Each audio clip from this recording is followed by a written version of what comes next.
హల్లెలూయా! దేవునికి స్తోత్రం. మనమందరం ఈ విధంగా కలుసుకోవడానికి ఇంకొకసారి అవకాశం ఇచ్చిన యేసుప్రభు వారికే వందనాలు. సో, నేను జాషువా పాల్, నాతో ఉన్నది మోసెస్ పాల్.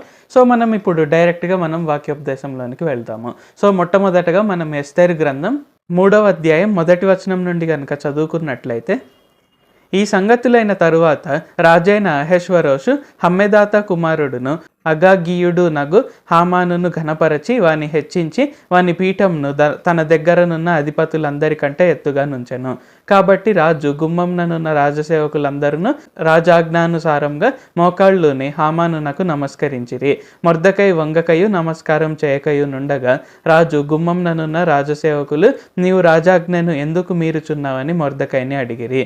ఈ ప్రకారము వారు ప్రతి దినము అతనితో చెప్పుచూ వచ్చినను అతడు వారి మాట చెవిని పెట్టకపోయాను గనుక వారు మొర్దెకై యొక్క మాటలు స్థిరపడునో లేదో చూతామని దాన్ని హామానునకు తెలిపిరి. ఏలైనగా అతడు, నేను యూదుడను గనుక ఆ పని చేయజాలనని వారితో చెప్పి ఉండెను. మొర్దెకై వంగకయు నమస్కరింపకయు నుండుట హామాను చూచినప్పుడు బహుగా కోపగించి, మొర్దెకై ప్రాణము మాత్రం తీయుట స్వల్ప కార్యమని ఎంచి మొర్దెకై యొక్క జనులు ఎవరైనది తెలుసుకొని అహష్వేరోషు యొక్క రాజ్యమందంతటా నుండి మొర్దెకై స్వజనులకు యూదులనందరినీ సంహరించుటకు ఆలోచించెను. సో మనం ఈ వచనాలన్నీ కనుక మనం చూసుకుంటే ఇక్కడ మనకి ఏమర్థమవుతుంది అంటే, మొర్దెకై ఎలాంటి సిచ్యువేషన్లో ఉండినాడు అనేది మనం ఇక్కడ క్లియర్గా చూడవచ్చు. మొర్దెకై అక్కడ రాజగుమ్మంలో ఉండినాడు. సో అక్కడ అతనికి ఉండే పొజిషన్ని బట్టి అతను ఏం చేయాలంటే, అక్కడ వచ్చే అఫీషియల్స్ అందరి ముందు తను మోకాళ్ళుని ఆల్మోస్ట్ ఇంకా సాష్టాంగ నమస్కారం చేసినట్టు, అంటే మోకాళ్ళుని వంగి వాళ్ళకు నమస్కారం చేయాలి అందరికీ. సో అది వాళ్ళ దాంట్లో మేబీ అదొక హంబుల్ థింగ్ అని అనుకుంటారు, ఏమనుకుంటారో మేబీ వాట్ ఎవర్, అది ఎక్స్పెక్ట్ చేస్తారు. కానీ ఎవరైనా కానీ యూదులు ధర్మశాస్త్రం ప్రకారం దేవుని ముందు తప్ప ఇంకెవ్వరి ముందు కూడా వాళ్ళు మోకాళ్ళుని వాళ్ళు ఎవరి ముందు వంగరు. సో అలాంటి రూల్ ఉంది కాబట్టి వాళ్ళు ఎప్పుడు కూడా అలాగా వంగి ఎవరికి నమస్కారం చేయకూడదు. సో ఇక్కడ మనం చూసుకుంటే హామాన్ అనే వ్యక్తికి అక్కడ ర్యాంక్ అనేది పెరిగింది. సో ఇప్పుడు అతను హయ్యర్ ర్యాంక్లో ఉన్నాడు అండ్ హయ్యర్ ర్యాంక్ అఫీషియల్ కాబట్టి అతను వచ్చినప్పుడంతా కూడా అక్కడ ఉండే వాళ్ళందరూ, అంటే రాజకుమారం దగ్గర ఉండేవాళ్ళు కానీ లోవర్ అఫీషియల్స్ అందరూ కూడా వాళ్ళందరూ అతని ముందు మోకాళ్ళుని వాళ్ళందరూ అతనికి నమస్కారం చేయాలి. కానీ ఎప్పుడు కూడా మొర్దెకై అనే వ్యక్తి ఎప్పుడూ అలాగ చేయలేదు. అది హామాన్కు చాలా కోపం పుట్టించింది. అది ఎంత కోపం అంటే, అది ఇతను మామూలుగా చనిపోకూడదు, ఇతను ఒక్కటి చనిపోతే చాలా తక్కువ, ఇతని మొత్తం జనాంగం అంతా కూడా చచ్చిపోవాలి అన్నంత కోపం తెప్పించింది. మనం చూసుకుంటే మొర్దెకై చేసింది తప్పేమి కాదు. మొర్దెకై ఆయనకు ఉన్న లాని మాత్రం ఫాలో అయ్యారు. సో మనం కూడా అదే పనే చేయాలి ఒకవేళ అలాంటి పొజిషన్లో ఉంటే. ఎందుకంటే మనము దేవుడిచ్చిన ధర్మశాస్త్రాన్ని ఫాలో అవ్వడం అనేది మనకు చాలా చాలా ఇంపార్టెంట్. అంటే దేవుడు మనకి ఇచ్చిన ఆజ్ఞలను ఫాలో అవ్వడం అనేది మనకు చాలా చాలా ఇంపార్టెంట్. సో ఆ విధంగా అక్కడ దేవుడు ఆయనకి ఇచ్చిన ఆజ్ఞలను ఆయన పాటించారు కాబట్టి ఆయన దేవుడైన యెహోవా వైపే నిలబడ్డారు కాబట్టి మనం ఆయన తర్వాత జీవితంలో చూసుకుంటే ఆయన ఎంతో ఆశీర్వదింపబడ్డారు. కానీ మనం చూసుకుంటే ఇక్కడ అది చాలా టఫ్ సిచ్యువేషన్ అక్కడ ఫాలో అవ్వడానికి, దేవుడైన యేసుప్రభు వారి యొక్క నిబంధనను ఫాలో అవ్వడం అనేది అక్కడ చాలా చాలా టఫ్ సిచ్యువేషన్. ఎందుకంటే అతను మోకాళ్ళుని వంగడం అనేది అక్కడ ఈజియర్ థింగ్. ఎందుకంటే అక్కడ రాజుకు అగెయిన్స్ట్గా వెళ్ళడం కంటే కేవలం మోకాళ్ళుని నమస్కారం చేయడం అనేది అక్కడ లాట్ ఆఫ్ ఈజియర్ థింగ్. కానీ ఆ ఈజియర్ థింగ్ని చూసుకోనకుండా దేవునికే నిలబడ్డాడు, దేవుని వైపే నిలబడ్డాడు. సో ఇది తప్పకుండా మనము ఇన్స్పిరేషన్ లాగా తీసుకోవాలి. మనం కూడా ఎప్పుడు దేవుని వైపే నిలబడాలి. అది మనకు చాలా చాలా ముఖ్యమైన విషయము. అలాగ నిలబడితే మనం కూడా ఎన్నో గొప్ప ఆశీర్వాదాలను పొందుకొనవచ్చు. మనము ఎంత గొప్పగా ఆశీర్వదింపబడచ్చు అంటే, ఎలాగైతే మొర్దెకై ఆశీర్వదింపబడ్డారో అలాగ మనం కూడా ఆశీర్వదింపబడచ్చు. సో మనం ఎప్పుడు కూడా దేవుని వైపే నిలబడాలి. అపోస్తలుల కార్యములు 4వ అధ్యాయం 17వ వచనం నుండి కనుక చదువుకున్నట్లయితే, అయినను ఇది ప్రజలలో ఇంకా వ్యాపింపకుండుటకై ఇక మీదట ఈ నామమును బట్టి ఏ మనుషులతోనైనను మాట్లాడకూడదని మనము వారిని బెదురు పెట్టవలెనని చెప్పుకొనిరి. అప్పుడు వారిని పిలిపించి, మీరు యేసునామమును బట్టి ఎంత మాత్రమును మాట్లాడకూడదు, బోధింపను కూడదని వారికి ఆజ్ఞాపించిరి. అందుకు పేతురును యోహానును వారిని చూచి, దేవుని మాట వినుట కంటే మీ మాట వినుట దేవుని దృష్టికి న్యాయమా? మీరే చెప్పుడి, మేము కన్నవాటిని విన్నవాటిని చెప్పకయుండలేమని వారికి ఉత్తరం ఇచ్చిరి. ప్రజలందరూ జరిగిన దానిని గూర్చి దేవుని మహిమపరచుచుండిరి గనుక సభవారు ప్రజలకు భయపడి వీరిని శిక్షించు విధమేమీ కనుగొనలేక వీరిని గట్టిగా బెదిరించి విడుదల చేసిరి. సో ఇక్కడ ఈ సిచ్యువేషన్ కనుక మనం చూసుకున్నట్లయితే ఏంటి, ఇక్కడ పేతురు యోహాను అక్కడ వారు మందిరానికి వెళ్ళినప్పుడు ఒక వ్యక్తిని వారు స్వస్థపరిచినప్పుడు ఇక్కడ ఏంటి, పరిసయ్యులు, శాస్త్రులు, సద్దుకాయలు, సో ఎవరైతే ఇక్కడ యేసుప్రభు వారికి వ్యతిరేకంగా ఉన్నారో వారేమనుకుంటున్నారు, ఆల్రెడీ ఇంకా యేసుప్రభుని చంపేశాం కదా, ఇంకంతా అయిపోయింది అనుకున్న సమయంలో పేతురు యోహాను సువార్త ప్రకటిస్తున్నప్పుడు ఇక్కడ ఏంటి, వారు మరలా ఏమంటారు, పేతురుని యోహాను బంధించి వారిని ఇక్కడ బెదిరిస్తున్నారు అనమాట. సో మీరు ఇంకా ఏమంటారు, యేసునామంను గురించి అసలు మీరు ఏం చెప్పకూడదు, యేసునామం పేరిట ఏ కార్యాలు చేయకూడదు అన్నప్పుడు ఇక్కడ పేతురు యోహాను ఒక మాట అంటున్నారు అనమాట. ఏంటంటే నేను ఏమంటారు, మీ మాటలు విని మేము దేవుడు చెప్పింది మేము చేయకుండా అది మేమంటారు న్యాయమా అని అడుగుతున్నారు. అంటే ఇక్కడ ఏంటి, పేతురు యోహాను ఉన్న సిచ్యువేషన్ ఎలాంటిదంటే వారు సువార్త చెప్పడానికి అనేక అడ్డంకులు ఉన్నాయన్నమాట. సో చాలా మంది చాలా విధాలుగా వారిని ఆపాలని చూస్తున్నారు. కానీ ఇక్కడ పేతురు యోహాను ఏం చేస్తున్నారు, మాకు యేసుప్రభు వారు క్లియర్గా చెప్పారు, మమ్మల్ని సువార్త ప్రకటించమన్నారు. అండ్ ఆ తర్వాత కూడా అఫ్కోర్స్ ఇక్కడ ఏంటి, వారిపైన ఉన్న పిలుపు ఏంటంటే సర్వలోకానికి వెళ్ళి సర్వ సృష్టికి సువార్తను ప్రకటించాలి. సో అలాగా మేము సువార్త అనేది ఆపము. సో మేము సువార్త ప్రకటిస్తాము, యేసునామం పేరిట మేము సువార్త ప్రకటిస్తాము, గొప్ప కార్యాలు, అద్భుతాలు, సూచక క్రియలు మేము జరిగిస్తాము, గొప్ప మహత్కార్యాలు జరిగిస్తాము, మేము ఆయన కొరకే అనేక మందిని రక్షిస్తాము. సో వారి టార్గెట్ ఏంటంటే భూలోకం అంతా యేసుప్రభు వారి కొరకే రక్షింపబడాలనేది వారి టార్గెట్. సో యేసుప్రభు వారు వారికి ఇచ్చిన పని ఏంటంటే మ్యాక్సిమం ఎంతమందికి వీలైతే అంతమందికి స్వార్థ ప్రకటించడం. కాబట్టి ఇక్కడ ఏంటి, వారు అలాగా అది చేస్తున్నప్పుడు పరిసయ్యులు ఇబ్బంది పెట్టాలని చూసినప్పటికీ కూడా ఇక్కడ ఏంటంటే పేతురు యోహాను ఆ పనిని ఆపివేయలేదు. సో మనము ఇందాక మొర్దెకై విషయంలో చూసుకున్నా కానీ ఇక్కడ పేతురు యోహాను విషయంలో చూసుకున్నా కానీ ఇక్కడ ఏంటి, ఈజీ పని ఏంటంటే ఏం కాదు, ఆపేస్తే ఏముంది, ఇక్కడ సింపుల్గా ఏమంటారు మన పని మనం చేసుకుంటూ పోవచ్చు. సో పేతురు కావచ్చు, యోహాను కావచ్చు, వారికి చేపలు పట్టేది వచ్చు, ఇంకా శిష్యులకు కూడా ప్రతి ఒక్కరికి రకరకాలుగా స్కిల్స్ అనేవి ఉన్నాయన్నమాట. సో మొర్దెకై కూడా అక్కడ ఈజీగా మోకాళ్ళు ఉండవచ్చు. ఇక్కడ కూడా ఏంటి, పేతురు యోహాను సరేలే ఎక్కువ ఇబ్బంది పెడుతున్నారు కదా, మనం ఎందుకు అంతవరకు ఇబ్బంది పడ్డం అనే విధంగా వారు ఆపేసి ఉండవచ్చు. కానీ ఇక్కడ ఏంటంటే వారు దేవుని మాటకు లోబడ్డారు, దేవుని వైపు నిలబడ్డారు. మాకు దేవుడు ఏది చెప్తే మేము అది చేస్తాము, మాకు ఆయననే అందరికన్నా ముఖ్యము, అన్ని సిచ్యువేషన్స్ కన్నా సరే మేము ఆయనే మాకు ముఖ్యము అనే విధంగా ఇక్కడ ఏంటంటే పేతురు యోహాను నడుచుకోవడం మనం గమనిస్తున్నాము. కాబట్టి మన జీవితాల్లో కూడా ఇక్కడ ఏంటంటే మనం ఎప్పుడు కూడా దేవుడు మనం ఎలాగ నడుచుకోవాలి అని చూస్తున్నారు. సో దాన్ని బట్టి ఇక్కడ ఏంటంటే 1-to-1 రిలేషన్షిప్ మనం యేసుప్రభు వారితో కలిగి ఉంటూ యాజ్ సింపుల్ యాజ్ దట్ ఆయన మనల్ని ఎలాగ నడుచుకోవాలని కోరుకుంటున్నారో ఆ విధంగా మనం నడుచుకుంటూ మనం ముందుకు సాగాలి. మనం ఆ తరువాత దానియేలు గ్రంథం 6వ అధ్యాయం 13వ వచనం కనుక చదువుకున్నట్లయితే, అందుకు వారు చెరపట్టబడిన యూదులలోనున్న ఆ దానియేలు నిన్నే గాని నీవు పుట్టించిన శాసనమునే గాని లక్ష్య పెట్టక అనుదినము ముమ్మారు ప్రార్థన చేయుచు వచ్చుచున్నాడనిరి.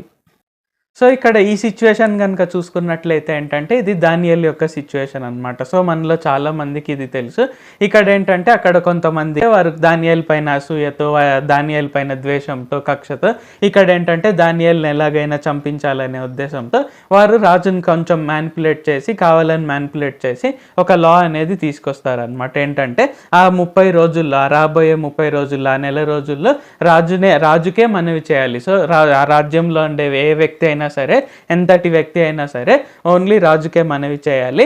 అండ్ ఇక్కడ ఏంటి, ఏ అవసరం ఉన్నా సరే రాజునే వారు దేవుడిగా భావించి రాజు ఎలాగ చెప్తే అలాగ నడుచుకోవాలి. సో రాజుకే మనవి చేయాలి. సో ఎంతటి కష్టమైనా సరే రాజుకే మనవి చేయాలి, ఏ దేవుడిని మనవి చేయకూడదు. ఎందుకంటే రాజే దేవుడు అనే విధంగా ఉండాలనే విధంగా ఇక్కడ ఏంటి, రాజముద్రతో ఆ లా అనేది పాస్ చేస్తారనమాట. అంటే మన కాలంలో జీవో అని మనం అనుకోవచ్చు. సో గవర్నమెంట్ ఆర్డర్ లాగా ఆ రాజ్యాంగంలో ఉండే స్థలాలన్నిటికి కూడా రాజముద్రతో అది పంపిస్తారనమాట. సో అంటే ఇక్కడ ఏంటి, దానియేలుకి ఒక సిచ్యువేషన్ వచ్చింది, ఇక్కడ దేవుడైన యెహోవా వారికి ప్రార్థన చేయకూడదు. సో దానియేలు యొక్క ఎవ్రీడే హ్యాబిట్ ఏంటంటే ఆయన కిటికీలు తీసి ఇక్కడ ఏంటి, ఇశ్రాయేల్ వైపు ఆయన మోకాళ్ళని చేతులెత్తి ప్రార్థన చేసేది దానియేలు యొక్క హ్యాబిట్ అనమాట. సో అది ప్రతి ఒక్కరికి తెలుసు.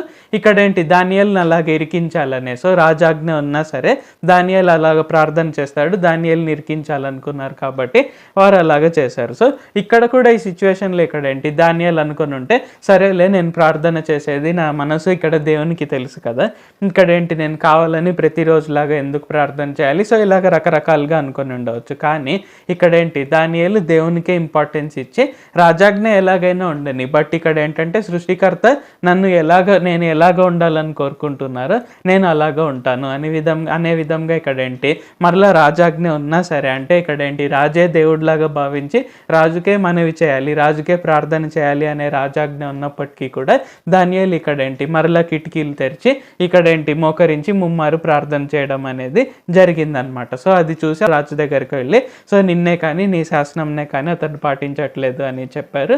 బట్ స్టిల్ ఇక్కడ ఏంటంటే దానియేలు అది అంతగా లెక్క చేయకుండా దేవునికే ఇంపార్టెన్స్ ఇచ్చారు, దేవునికే ముఖ్యమైన ప్రాధాన్యతని ఇచ్చారు. కాబట్టి మన జీవితాల్లో కూడా ఇక్కడ ఏంటంటే అఫ్కోర్స్ ఒకలాంటి టఫ్ చాయిస్ లాగా మనకు అనిపించవచ్చు. అంటే అరే దేవుడు నన్ను ఈ పని చేయమన్నాడు, లేకుంటే ఆ పని చేయమన్నాడు, ఇది నేను చేస్తే ఎలాగా, అది చేస్తే ఎలాగా, నాకు ఇలాంటి సమస్య వచ్చే అవకాశం ఉంది కదా, ఇలాంటి బాధలు పడే అవకాశం ఉంది కదా అనే విధంగా ఇక్కడ ఏంటంటే మనకు రకరకాలుగా మనకు ఏమంటారు కొన్ని ఆబ్లిగేషన్స్ అనేవి ఉంటాయి అన్నమాట. కానీ ఇక్కడ ఏంటంటే మనం దేవుడు కరెక్ట్గా మనకి ఏ పాత్ అయితే పెట్టారో, దేవుడు మనకి ఏదైతే మనకు మార్గాన్ని పెట్టారో, యేసుప్రభు వారు చెప్పిన మార్గంలో మనం నడుచుకున్నట్లయితే ఏంటంటే 100% ఇక్కడ ఏంటి మిగిలినవన్నీ ఆయన చూసుకుంటారు. సో ఇది అలాగా ఉంది, అది అలాగా ఉంది అని మనం అనుకునే బదులుగా ఇక్కడ ఏంటంటే యేసుప్రభు వారు చెప్పింది మనం చేయడానికి మనం చూసుకోవాలన్నమాట. మనం చివరిగా 4వదిగా ఇంకొక ఎగ్జాంపుల్ కూడా మనం చూసుకున్నట్లయితే అపోస్తలుడైన పౌలు హెబ్రీలకు రాసిన పత్రిక 11వ అధ్యాయం 23వ వచనం నుండి కనుక చదువుకున్నట్లయితే,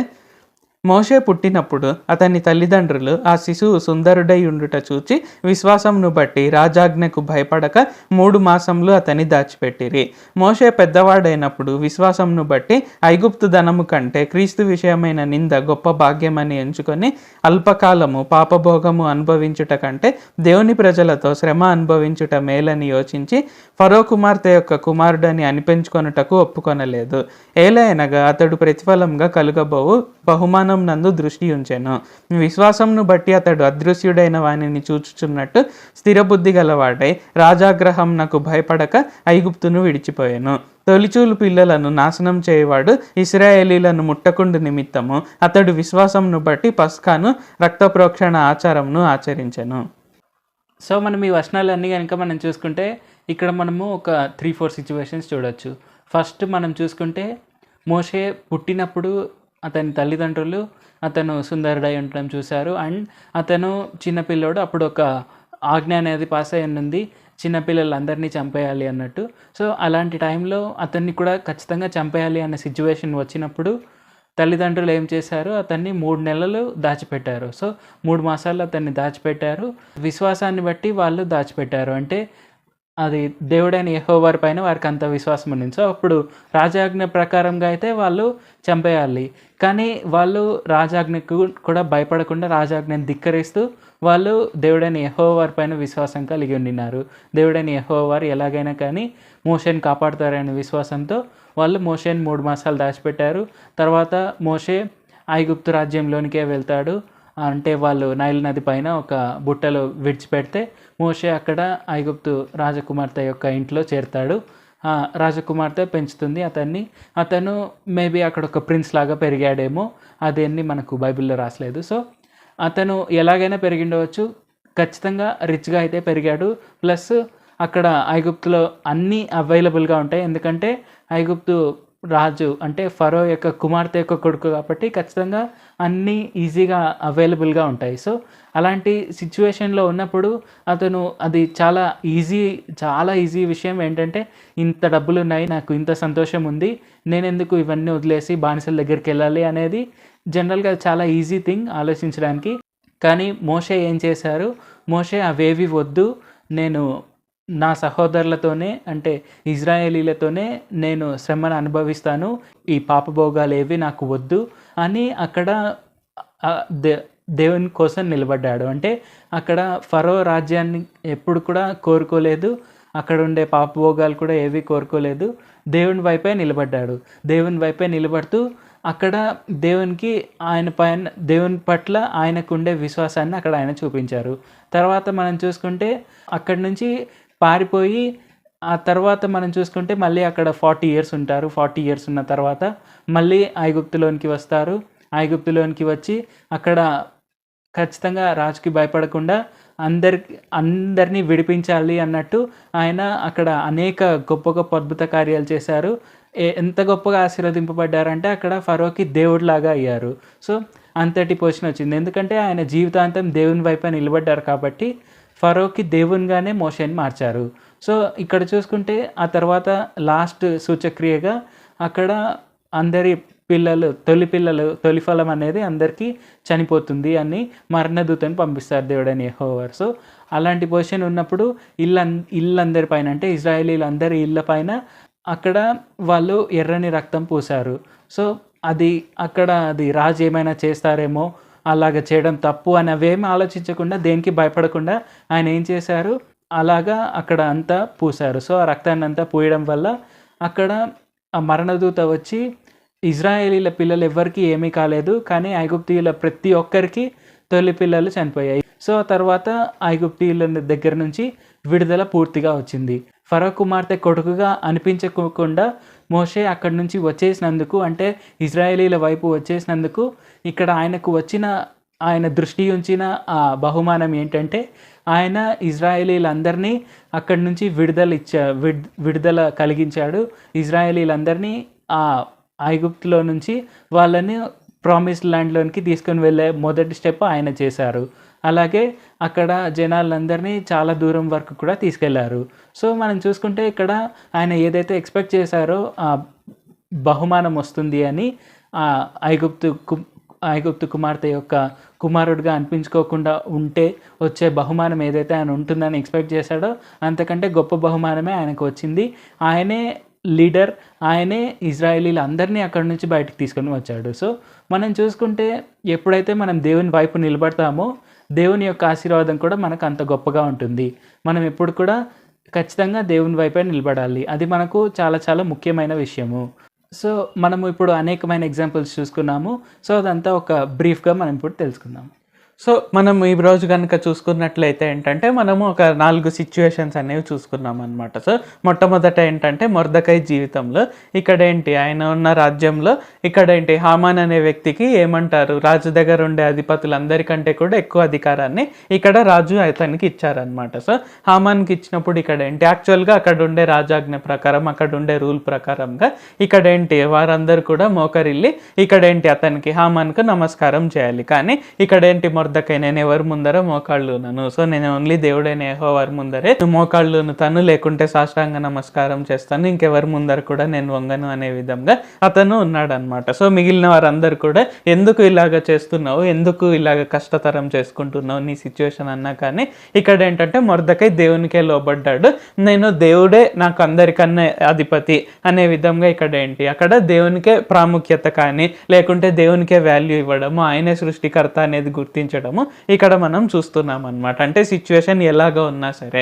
అండ్ రెండో ఎగ్జాంపుల్లో పేతురు యోహాను అక్కడ మందిరంలో అతన్ని స్వస్థపరిచి బోధిస్తున్నప్పుడు పరిసయ్యులు, సద్దుకయ్యులు, శాస్త్రులు వారు ఇబ్బంది పెడుతున్నప్పుడు కూడా వారు చెప్తారనమాట, సో మీ మాట వింటే మేము వినాల్సింది దేవుని మాట కదా, దేవుడు మాకు చెప్పిన మాటలు వినకుండా ఉంటే అది ఎలాగ న్యాయమో మీరే చెప్పండి అని ఇక్కడ పేతురు యోహాను సువార్త చెప్పడం అనేది ఆపరు. అంటే వారి పట్ల ఉండే యేసుప్రభు వారి యొక్క చిత్తము వారు అక్కడ క్లియర్గా పాటించడానికి ట్రై చేస్తున్నారు. వారు ఆ అడ్డంకులు ఏవి చూడట్లేదు అనమాట. వారు ఓన్లీ యేసుప్రభు వారిని చూస్తున్నారు. వారు విన్నదంతయు, వారు విన్న వాటిని ప్రతి ఒక్కటి వారు సువార్తలో ప్రకటిస్తూ వస్తున్నారు అనమాట. మూడోది చూసుకున్నట్లయితే దానియేలు ఎగ్జాంపుల్ మనం చూసుకున్నాం అనమాట. సో దానియేలు ఉన్న సిచ్యువేషన్లో ఆ రాబోయే నెల రోజుల్లో రాజునే దేవుడిగా భావించి రాజుకే ప్రతి ఒక్కరూ మనవి చేసుకోవాలి, రాజుకే ప్రార్థన చేసుకోవాలి అన్నప్పుడు కూడా దానియేలు తన అలవాటును ఆపలేదు. అదేంటంటే ముమ్మారు కిటికీలు తెరిచి ముమ్మారు ఇశ్రాయేల్ వైపు చేతులెత్తి మోకాళ్ళుని ప్రార్థన చేయడము. సో అక్కడ క్లియర్గా రాజు కాదు దేవుడు, నాకు దేవుడైన యెహోవా వారే దేవుడు, సృష్టికర్త అయిన యెహోవా వారే నాకు దేవుడు అనే విధంగా అక్కడ దేవుడికే ఇంపార్టెన్స్ ఇవ్వడము, అందరికన్నా ఎక్కువగా దేవునికి భయభక్తులు కలిగి ఉండడము మనం గమనిస్తున్నాం. సో నాలుగో సిచ్యువేషన్లో చూసుకున్నట్లయితే మోషే తల్లిదండ్రులు కావచ్చు, మోషే కావచ్చు, ఎలాగ విశ్వాసాన్ని బట్టి, దేవుడైన యెహోవా వారిపైన విశ్వాసాన్ని బట్టి వారు ఎలాగ రాజాజ్ఞకు కాకుండా దేవునికి లోబడుతూ రావడము, దేవుడు ఎలాగైనా ఏమంటారు పరిస్థితిని మార్చగలడు అనే విశ్వాసంతో ముందుకు వెళ్ళడము చూస్తున్నాము. కాబట్టి ఈ 4 సిచ్యువేషన్స్లో ఒకటి కామన్ చూసుకున్నట్లయితే ఇక్కడ ఏంటంటే వారు దేవుణ్ణే వారు ఎంచుకోవడం కానీ, లేకుంటే దేవునికే ప్రాముఖ్యత ఇవ్వడం కానీ అక్కడ వారికి చాలా టఫ్ ఆప్షన్గా ఉందన్నమాట. సో అంతకన్నా ఈజీ ఆప్షన్ వారికి ఉన్నింది. బట్ స్టిల్ ఇక్కడ ఏంటంటే వారు దేవుడినే వారు ఎన్నుకున్నారు.